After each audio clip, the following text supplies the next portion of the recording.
Broadcasting to Stoke-on-Trent and the world. This is Six Towns Radio. Hey, it's Six Towns Radio, and I'm getting over to the phones to talk to one of my favourite bands from the 90s. It's my pleasure to have in the studio together Skunk Anansie. How are you guys? Very good. Thanks, how are you? Great. First of all, let's talk about the single, This Is Not a Game. Tell us all about it. Yeah, basically, I had like a really good friend, one of my good friends, she had an accident and she was having trouble for a couple of months paying her mortgage, and it was just the attitude of the mortgage company. They were doing everything they could possibly do, lying, sending her the wrong forms, just doing everything they could do to try and just get her house back. They didn't care about the stuff that had happened to her. And it was just really highlighted the attitude of the company and these companies that, they give you these mortgages and they don't really want you to be able to pay the bill. They just want to take your money and then, sell it off for cheaper and make more money out of it. So it was just this attitude of these people on the computers, like just fiddling with the figures and not realizing or not connecting those zeros and noughts to the fact that those people's lives and houses and their whole livelihood of everything they've ever done in their life is in that house. So that was a kind of visual kind of plane that I had for those lyrics. Yes, these companies do tend to string you along a little bit, but you don't realise how much you've got to pay back. Well, they're so evil because, like they make them really funny, like old people in puppets. And, Wonga and all this kind of stuff, and they make it like, oh, it's funny and it's silly, and it's like, actually, those interest rates are absolutely dreadful. Astronomical, yeah. Dreadful. Thousands %. Yeah, they're so horrific, and they make it like, oh, look at these cheeky puppet old people being naughty. When actually, on skateboards. On skateboards. Well, meanwhile, they're going to rape you of everything in your bank account, so it's terrible. This is a bit of a revisit to my very, very first radio interview that I did with Skin. It was at the Sugar Mill in Stoke, and we were talking about In My Room and the solo stuff you were doing at the time. Oh, and I gave you a present. You might not remember this, but I gave you a signed Port Vale poster. Oh, yeah. Wow, that was you? Wow, that's so funny. What was that? A Port Vale signed? Port Vale football team signed photos. Oh, right. Is that the one in your hallway? Yes. Great save, Richard. I wondered who that was. I wondered where you got that from. Great save, son. Great save. On the wall next to the goal discs.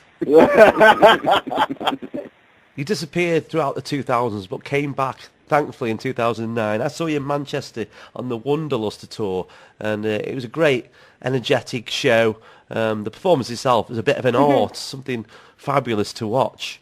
Yeah, I mean, we're kind of better. We're leaner, meaner, fitter. I think for the first kind of year and a half, we were kind of getting in the steam train, putting a coal in there, slowly winding ourselves up, and now we're like bit of butcher's dogs, and it's like that. If you thought that was good, which it really was, I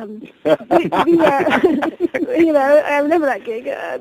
Wait for March. Yeah, it's really it's bigger, brighter, better, leaner, fitter, stronger. It's very good. I have to say, I really like doing this tour. It's our favourite album, I think, so far. Yeah. He's a big fan. I'm a big fan of us. Yeah, me too. I've got a big head to prove it. I might be our biggest fan, actually. I'm our biggest fan. Oh, you are? Okay. Yes, only in five.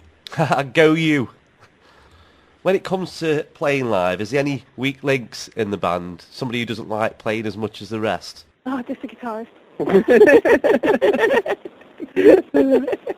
We love it. We love touring. It's fantastic. It's really, we go with the attitude to be like the best we possibly can live, so we plan a lot of the gig and how it's going to look and sound and things like that, so we can get a really good show out there.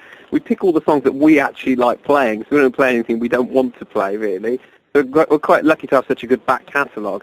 And, the people around us and the crew, right down to the people who come to the shows, it's really electric, People are really excited. It's a fantastic thing to be able to do, to be honest. It's really, really good. Yes, we're very good.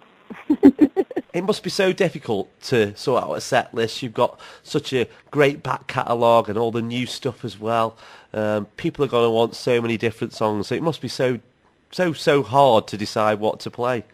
It's always hard to pick everyone's favourites. In fact, it's impossible to make everyone happy all the time. Yeah, they always want these songs that we don't like. Yeah, well, you see the fans like in the front row, and they have these like pieces of paper, and they hold up songs that like are B-sides from like years ago. Oh, like Tracy's Floor is one that features heavily. Yeah. Yeah. We're not going to do it. Well, It's not a request show. it's a new album, so there'll be a heavy smattering of heavy smattering. Heavy smattering. So, That's all right, he's been on honeymoon. you should keep that chat to your bedroom. It'll be heavily loaded. You just won't let it lie, will you? I mean, there's loads of people coming. I mean, You're digging yourself a bigger hole here. Oh my God. there'll be loads of a new album, and then a smattering of the old stuff. That's what I'm trying to say. There will be a lot of emotion on the night, so make sure you bring some tissues. Oh! I went there. Well, at least no one said anything about a tour sock. Oh! That was a bit. I don't get that one. Good. Moving on. That's a boy's joke. Whoever put this tour schedule together knows what they do. Just looking at it now in front of me, you start off in Cambridge, then you go through Middle England to Scotland, back through the northwest, down to the southwest, ending in Brighton and Reading. So, a round of applause for whoever put that together. Yeah, but no, it's not like that when we're doing Europe usually.